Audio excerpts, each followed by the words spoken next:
My grandparents entrusted me with their estate to protect it. My sister arrived with a wedding planner and made it her venue without consent. You know that gut-wrenching feeling when your own family, the people who are supposed to have your back, suddenly turn on you? What if they tried to dismantle everything you've poured your heart and soul into, all for a single day? Because that's my story, and it involves a wedding, a historic estate, and a shocking betrayal that changed my family forever. My grandfather, he built this incredible place back in the 60s. 15 acres, sprawling gardens, a little lake, and this grand Victorian home. It was his masterpiece, and my grandmother adored it.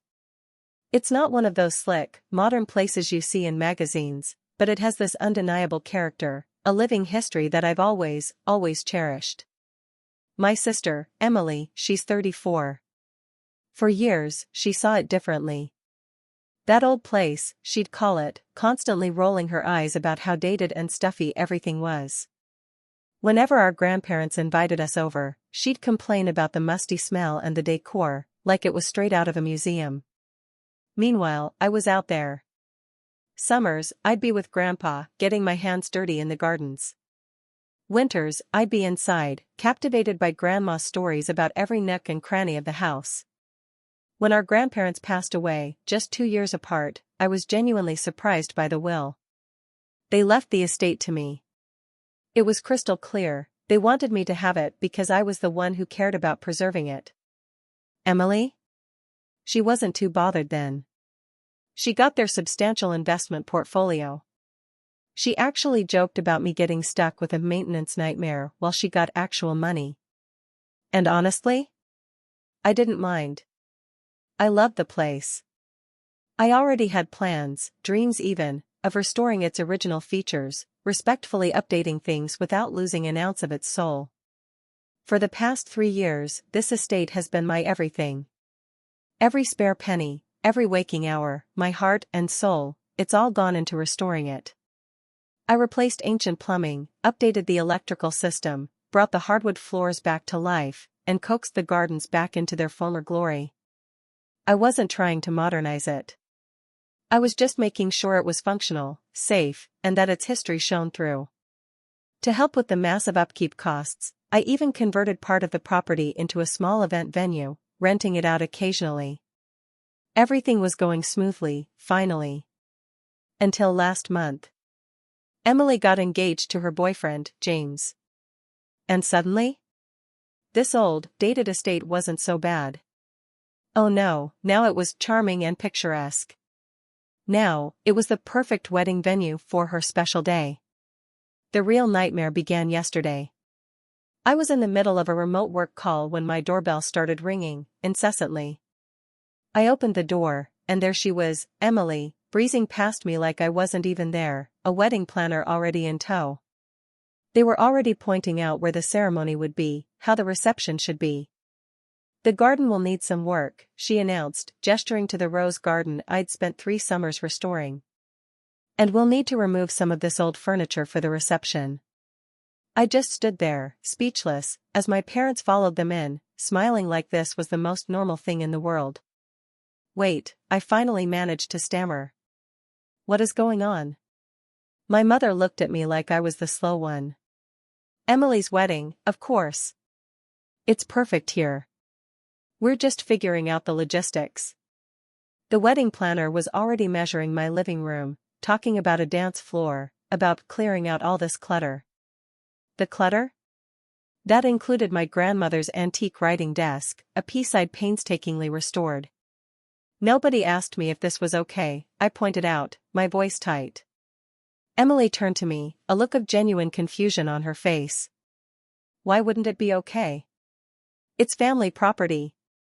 It's my property, I corrected her, trying to keep my voice steady. And I run an event venue here that people book months in advance, and pay for. That's when the air turned thick. Emily's face hardened. My parents exchanged a look. You would charge your own sister to have her wedding here? My father asked, his tone dripping with accusation, making it clear what answer he expected. You can't be serious. Emily added. After everything we've done for you. I couldn't recall exactly what they'd done for me, especially regarding this estate, which I'd maintained entirely with my own resources. Before I could even respond, the wedding planner was blithely discussing removing a wall for better flow, a load-bearing wall, might I add. That was it. I had to be firm. I asked them all to leave, to discuss this properly another time. Emily stormed out in tears. My mother wouldn't even look at me. And my father muttered something about family obligations as they walked away. Now? My phone is a non-stop guilt trip machine. Texts from relatives calling me selfish, unreasonable. My parents are saying I'm trying to profit off Emily's special day. Emily herself is telling everyone I'm trying to ruin her wedding because I'm jealous of her happiness. Am I crazy here? Am I wrong for not wanting to let my sister have her wedding for free at my property after years of her criticizing it? Especially when she showed up, uninvited, and immediately started making plans to literally change my home? It's been about 2 weeks since all that went down, and things have only gotten crazier. But first, thank you to everyone who reached out. Your support and advice helped me realize I wasn't, in fact, unreasonable for wanting to set some basic boundaries. After taking a few days to just breathe, I decided to tackle this head-on. I called Emily and suggested coffee. She agreed, but her tone made it pretty clear she expected an apology, and for me to just cave. When we met, I laid out my position. Look, I said, I'd be happy to host her wedding, but there are terms. 1. A reduced, but still significant, rental fee, about 60% of my usual charge. 2. A security deposit, just like any other client, to cover potential damages. 3. She'd have to sign the same contract all my clients sign, with all its restrictions on property alterations. 4. A clear timeline that wouldn't disrupt my other bookings. I explained that maintaining the estate costs thousands each month. I was willing to give her a family discount, a huge one, but free? That wasn't happening. And absolutely no permanent changes to the property or removing historical items. Period. Her reaction? Not great. She stared at me like I'd suggested she get married in a dumpster. You're actually serious about charging me, she said flatly. It wasn't a question, I clarified. I'm serious about covering my costs, and protecting the property. She stood up so fast her chair nearly toppled. This is unbelievable. That house should have been split between us anyway. Grandma and Grandpa obviously weren't thinking clearly when they made their will. That stung deep. But I kept my cool. They made their decision, Emily. Just like they decided to give you their entire investment portfolio instead of splitting that with me. That's different, she snapped. You can't put a price on family, James. I didn't even point out the irony, she was literally arguing about the price of using my property. Instead, I just said, I've made my offer. Let me know what you decide. I thought that would be it for a few days, that she'd actually consider my terms. I was wrong. By the time I got home, my phone was blowing up. Emily had told our parents, who had told aunts and uncles, who had told cousins. Suddenly, I was the villain in a full-blown family drama. The narrative? I was extorting my sister on her wedding day. My mother called, her voice that special kind of calm that actually means she's furious. Your grandfather would be so disappointed in you, she said. This house was meant for family. Yes, I agreed, and I'm the family member who's responsible for it now. Emily can't afford what you're asking, my mother insisted. Which I knew wasn't true. Emily makes an excellent salary as a marketing executive, plus she got Grandma and Grandpa's substantial investments. She can afford it, I told her. She just doesn't want to pay it. The conversation went downhill from there, ending with my mother telling me to think long and hard about what kind of brother I want to be. 2 days later, Emily sent a group email to our entire extended family. She detailed how I was holding her dream wedding hostage, complete with itemized breakdowns of my demands versus other venues' prices. Of course, her breakdown conveniently ignored my huge family discount and the unique amenities my venue offers. But then, something amazing happened. My cousin Thomas replied to all, "Am I missing something here? James is offering you a massive discount on a premium venue that's usually booked solid months in advance. Most brothers would just say no altogether rather than risk their property. Take the deal or find somewhere else." That sparked an email war I quickly muted, but it was encouraging to see at least someone understood. Just when I thought things couldn't get more complicated, my father called. His tone was conciliatory, which immediately made me suspicious. "Your mother and I have been thinking," he began. "We'd like to help Emily with the venue cost. We'll pay half if you'll reduce your price by half." It was the first reasonable proposal I'd heard, and I agreed on the spot. The new fee would still cover my costs and give me a small buffer. "Great," my father said, sounding relieved. "We'll let Emily know it's all sorted." I thought we'd finally reached a resolution. Then this morning, I received a contract from Emily's wedding planner. The terms? Completely different from what we'd agreed to. A nominal facility fee, about 10% of what we discussed. Unrestricted access for 2 weeks before the wedding. Permission to temporarily relocate certain furniture pieces, including priceless antiques. And absolutely nothing about a security deposit. I called my father immediately. "Oh," he said, sounding deeply uncomfortable. "Emily thought this would work better for everyone." I didn't lose my temper this time. Instead, I simply said, "This isn't what we agreed to. Either we go with our original agreement, or Emily needs to find another venue." Now, I'm back to being the villain. Emily's threatening to expose me on social media for ruining her wedding. My parents are calling me rigid and uncompromising. I've received several lengthy voicemails from relatives telling me I'm destroying the family. I'm holding firm, but I won't lie, the constant pressure is wearing me down. I've documented everything in writing and consulted my lawyer, just in case this gets even uglier. The wedding is still 3 months away, so there's time, but right now, it feels like this might permanently damage my relationship with my sister, and possibly my parents. It's been a month since my last update, and folks, things have gone from bad to worse. After standing my ground on the contract terms, I thought Emily had finally accepted it when she sent a text saying she'd signed the original agreement. My parents would cover half the cost, Emily the other half, plus the security deposit. I was relieved, though not exactly optimistic about our relationship. Emily signed the contract, though she did it with theatrical flair, sending me a video of her signing it with an exaggerated sigh, saying, "I hope you're happy now." Childish, yes, but at least the agreement was in writing. The real trouble started last week. Emily showed up with her wedding planner and a small army of people she introduced as the decor team. I'd approved a site visit, but I was expecting maybe 3 people, not 8, and certainly not people carrying measuring tools and what looked like paint samples. "We're just getting some preliminary measurements," Emily explained with a smile that didn't reach her eyes. I reminded her of the contract stipulations about alterations. She just rolled her eyes. "Relax, James. We're not doing construction. Just figuring out the space." I reluctantly let them proceed, checking in occasionally. Everything seemed fine, if a bit invasive. They measured, took photos, discussed setups. The planner seemed professional enough, constantly reminding Emily of what they could and couldn't do.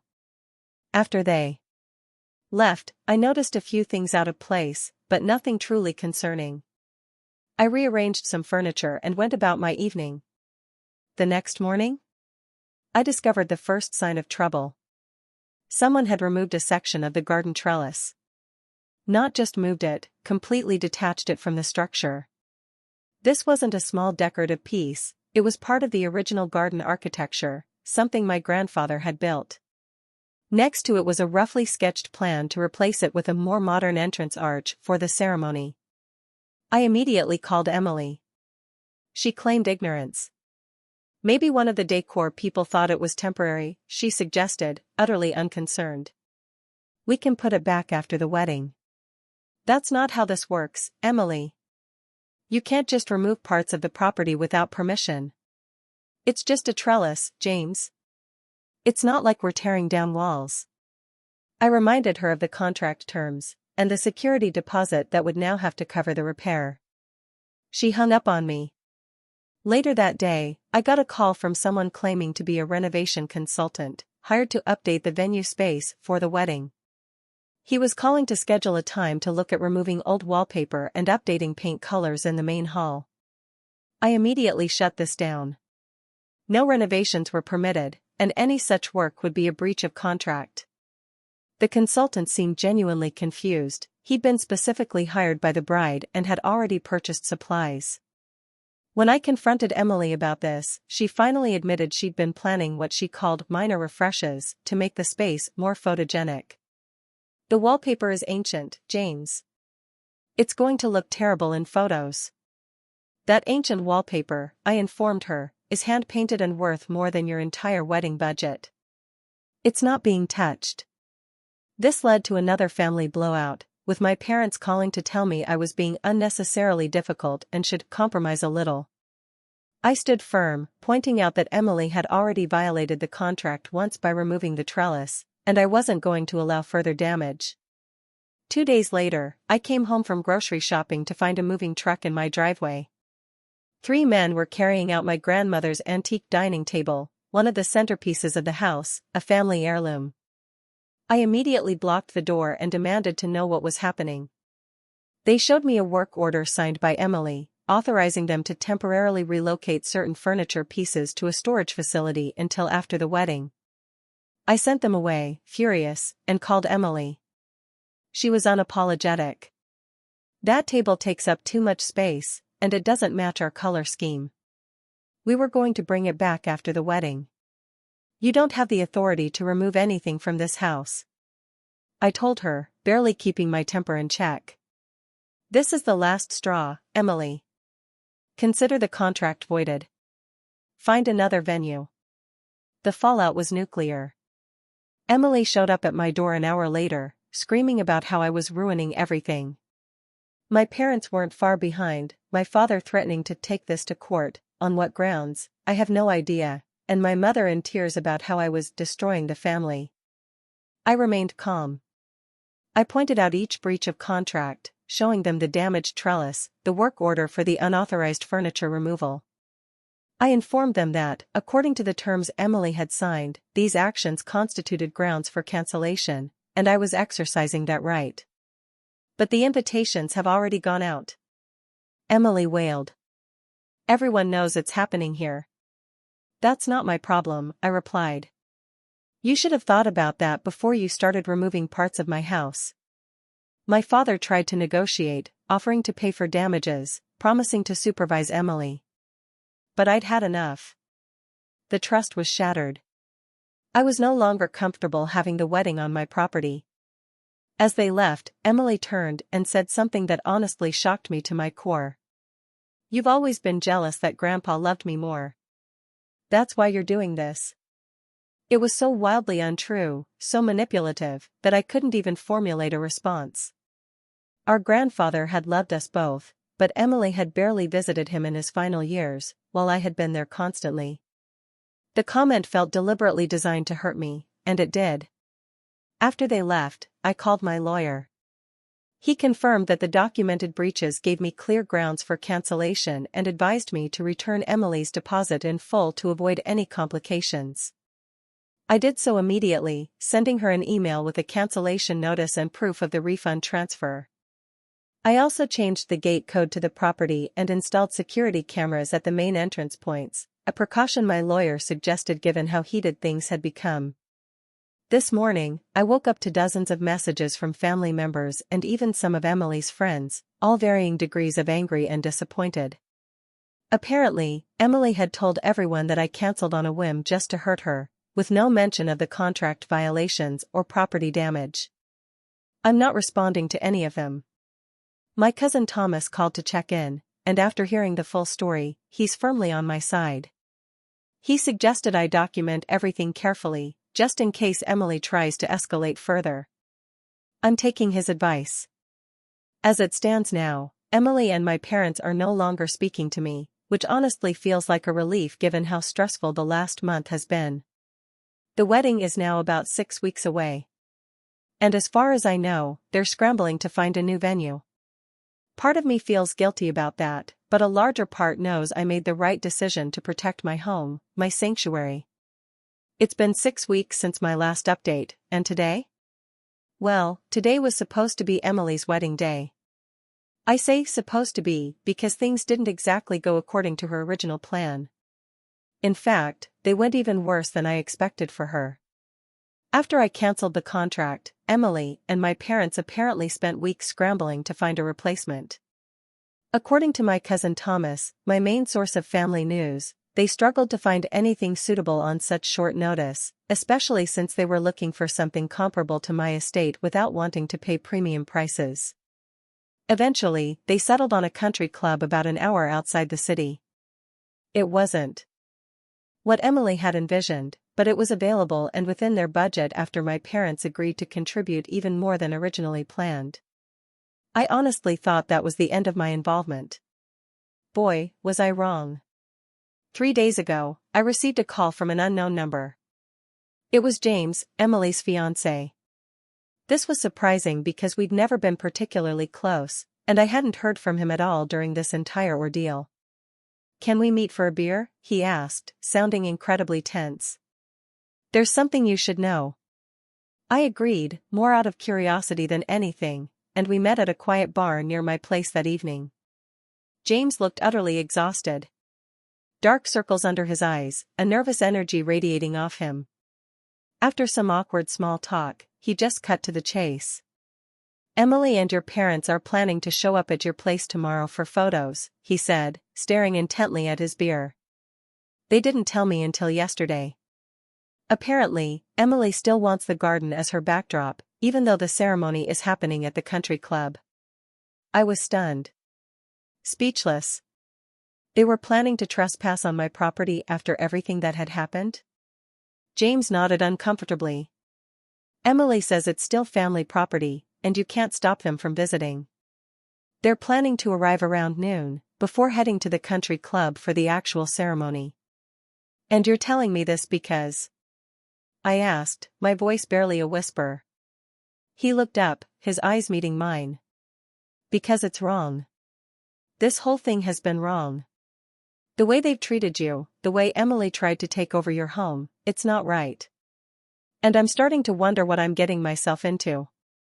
That last part caught me off guard. It sounded like pre-wedding jitters mixed with genuine concern.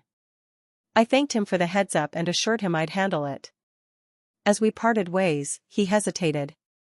"For what it's worth," he said, "I think what you did with the place is amazing. My grandparents had a farm when I was growing up, and I would have loved to preserve it like you've done."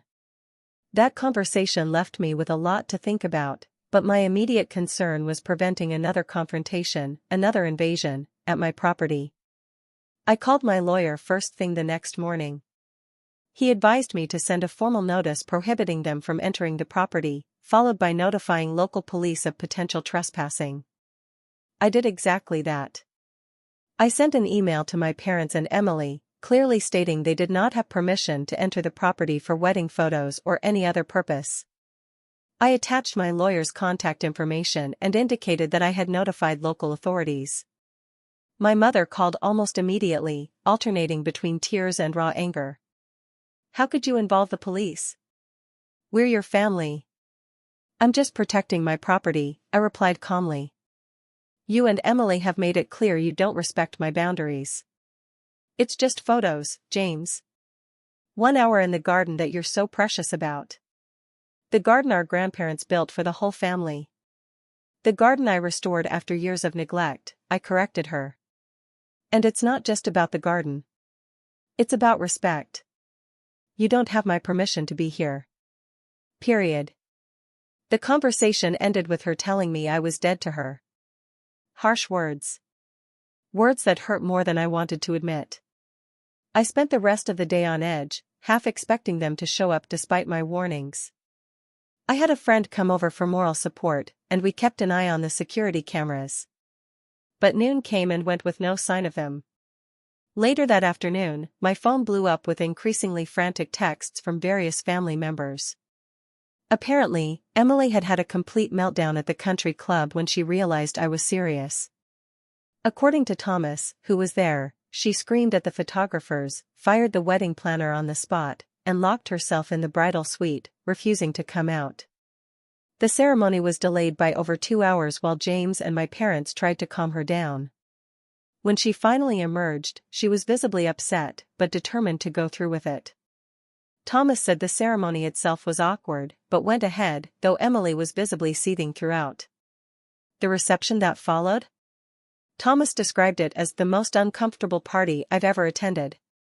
Emily apparently made several pointed remarks during her speech about family betrayal and selfishness, clearly directed at me, though she never mentioned my name. Several guests left early, uncomfortable with the palpable family tension. What happened next surprised me even more. This morning, I received an email from James. Attached were several photos of Emily, my parents, and the wedding party standing in front of my gates. They had come to the property after all, but hadn't attempted to enter. The photos showed them posed outside the closed gates, with the house visible in the background. James's email was brief. Compromise solution. No trespassing occurred. For what it's worth, I tried to talk her out of even this. I'm sorry for everything. I didn't respond. I wasn't angry, exactly. They had technically stayed off my property, but the whole thing felt petty and sad. Using my locked gates as a photo backdrop felt like a final, pathetic attempt to make a point, though I wasn't entirely sure what that point was. A few hours later, Thomas called with the final piece of wedding gossip. Apparently, James and Emily had a huge fight at the hotel after the reception. No one knows exactly what was said, but multiple people overheard James questioning if they had made a mistake rushing into marriage. They still left for their honeymoon this morning as planned, but according to Thomas, the tension was thick enough to cut with a knife. I feel strangely detached from all of it now. The wedding is over. My property is intact. And I've had time to process my feelings about the whole situation. I'm sad about how things have unfolded with my family, but I'm also at peace with my decisions. I protected something important to me, and I refuse to be manipulated or bullied, even by the people who should have supported me the most. My parents haven't reached out since my mother's dead to you comment, and I'm giving that space for now. I suspect they're embarrassed about how everything played out, but too proud to admit it. As for Emily and James, I'm genuinely curious about what happens next in their marriage. James's comments and actions suggest he's seeing a side of Emily and my parents that he hadn't fully recognized before. Whether that leads to lasting change or more conflict isn't my concern anymore. For now, I'm focusing on moving forward. The estate is thriving as a small event venue, and I've just been approved for a historical preservation grant that will help fund some of the more expensive restoration projects I've been postponing. Life goes on, with or without family drama. Alright, buckle up. It's been a little over 6 months since Emily's wedding day, and so much has changed. The dust has really settled, relationships have shifted dramatically, and I've gained some unexpected perspective on everything that went down. First, the most surprising development. James, Emily's ex-fiancé, now, reached out to me about 2 months after the wedding. He asked if we could meet for coffee, saying he had something important to discuss. Given our last interaction, I was curious enough to agree. When we met, he looked better than I'd ever seen him. Less stressed, more at ease. He got straight to the point. Emily and I are separating, he said. It's been a long time coming, but the wedding drama was the final straw. I was stunned. I'm sorry to hear that, I said, and I truly meant it. Despite everything, I hadn't wished for their marriage to fail. James shook his head. Don't be. It was the right decision. The way she treated you, the way she disrespected your property, it made me see things clearly. When we got back from our honeymoon, I suggested counseling, but Emily refused. She's still convinced she did nothing wrong. He explained that the honeymoon itself had been incredibly tense, filled with arguments about the wedding and family dynamics. When they returned, things only got worse. James said he finally realized he couldn't spend his life with someone who treated others, especially family, the way Emily had treated me. I keep thinking about my grandparents' farm, he added, echoing our conversation before the wedding. If I had inherited it and someone tried to do what Emily did to your place, I couldn't tolerate that level of disrespect. I was genuinely moved by his honesty and told him so. We ended up talking for nearly 3 hours about everything from family pressures to preserving history, to what we both truly wanted from life. It was the beginning of an unexpected, but very welcome, friendship. As for Emily, she hasn't spoken to me directly since the wedding. According to James, she blames me entirely for their separation, telling anyone who will listen that I poisoned him against her. When news of their separation became public, she apparently told family members it was because James took my brother's side over mine. My parents' reaction to all of this has been, well, complicated. About a month after the wedding, my father showed up at my door, unannounced. He looked older, somehow more subdued than I'd seen him in years. "Can we talk?" he asked simply. We sat in the garden, the same garden Emily had wanted to use for her wedding photos, and for a long time, neither of us spoke. Finally, he cleared his throat. "I handled things badly," he admitted. "Your mother and I both did. We shouldn't have pressured you the way we did." It wasn't exactly a full apology, but from my father? That was significant. I listened as he explained how they'd gotten caught up in Emily's vision, how they'd always found it harder to say no to her than to me because I had always been the responsible one. "We took advantage of that," he said. "We expected you to give in because you usually do. That wasn't fair." We talked for over an hour about the estate, about our grandparents, about the complex family dynamics that had led to this whole mess. He asked thoughtful questions about the renovations I'd done and seemed genuinely interested in the preservation work. As he was leaving, he mentioned that my mother wasn't ready to reach out yet, but he hoped that would change. "She took Emily's side in the separation," he explained. "She's convinced James was influenced by you, and she's having a hard time accepting that Emily might have been in the wrong." I appreciated his honesty and told him he was welcome to visit again. He has, several times now. Each visit has been a little less awkward than the last, and we're slowly rebuilding our relationship on new, more equal footing. My mother finally called about 2 months ago. The conversation was stiff, with her carefully avoiding any direct mention of the wedding or Emily's separation. But she asked about the estate and mentioned that she'd been thinking about her parents, my grandparents, a lot lately. "They would be proud of what you've done with the place," she said quietly before hanging up. It wasn't much, but it was something. As for the rest of the family, the drama has largely faded. Most relatives have either chosen sides and kept quiet, or decided it wasn't their business in the first place. Thomas remains a solid presence, visiting often and bringing his kids to see the estate. He's become one of my staunchest supporters and a close friend. The most unexpected outcome has been my relationship with James. After our coffee meeting, we started hanging out regularly. He's genuinely interested in history and preservation, and he's been helping me with some of the more labor-intensive restoration projects on the property. He's even introduced me to his sister, who runs a small interior design firm specializing in historic properties, and she's provided valuable insights for some of the interior spaces I hadn't yet tackled. Emily, from what I understand, is living with our parents again, and has been telling anyone who will listen that James and I conspired against her. Most people see through that narrative, but she's managed to maintain a small circle of supporters who still view her as the victim. The estate itself is thriving.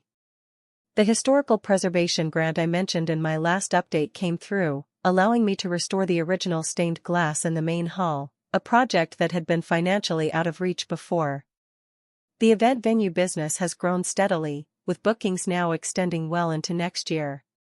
I've even hired staff to help manage it, giving me more time to focus on the restoration work that I truly love. Last month, I hosted a small family gathering to celebrate the completion of the garden restoration, the same garden that had been at the center of so much conflict. My father came, as did Thomas and his family, a few cousins, and to everyone's surprise, my mother. She was quiet throughout most of the event, but as she was leaving, she paused to look at the trellis that Emily had damaged. "Your grandfather built that the summer before you were born," she said softly. "I had forgotten how beautiful it was." It was a small moment, but it felt like a beginning. James came to the gathering, too. Now, he's accepted as a friend of the family, despite his separation from Emily. The irony isn't lost on me. The wedding that was supposed to unite him with her family still did, just not in the way anyone expected. As I finish this final update, I'm sitting in my grandfather's study, surrounded by the history he cherished and the legacy he entrusted to me. The path here wasn't what I expected, and the cost of family relationships was higher than I would have chosen. But I don't regret standing my ground. This estate isn't just property, it's a connection to the past and a commitment to the future. My grandparents understood that when they left it to me, and now, finally, I think some of my family is beginning to understand it, too. Not Emily, perhaps. Not yet. But the door remains open, should she ever choose to walk through it with respect, rather than entitlement. In the meantime, life goes on. The old house stands firm, as it has for generations, weathering storms, both literal and familial. And I stand with it, honoring the trust that was placed in me, and finding peace in the knowledge that I did what was right for the estate, for my grandparents' legacy, and ultimately, for myself. What about you? Have you ever had to choose between your family's expectations and protecting something deeply important to you? I'd love to hear your stories in the comments below. Let me know what you think.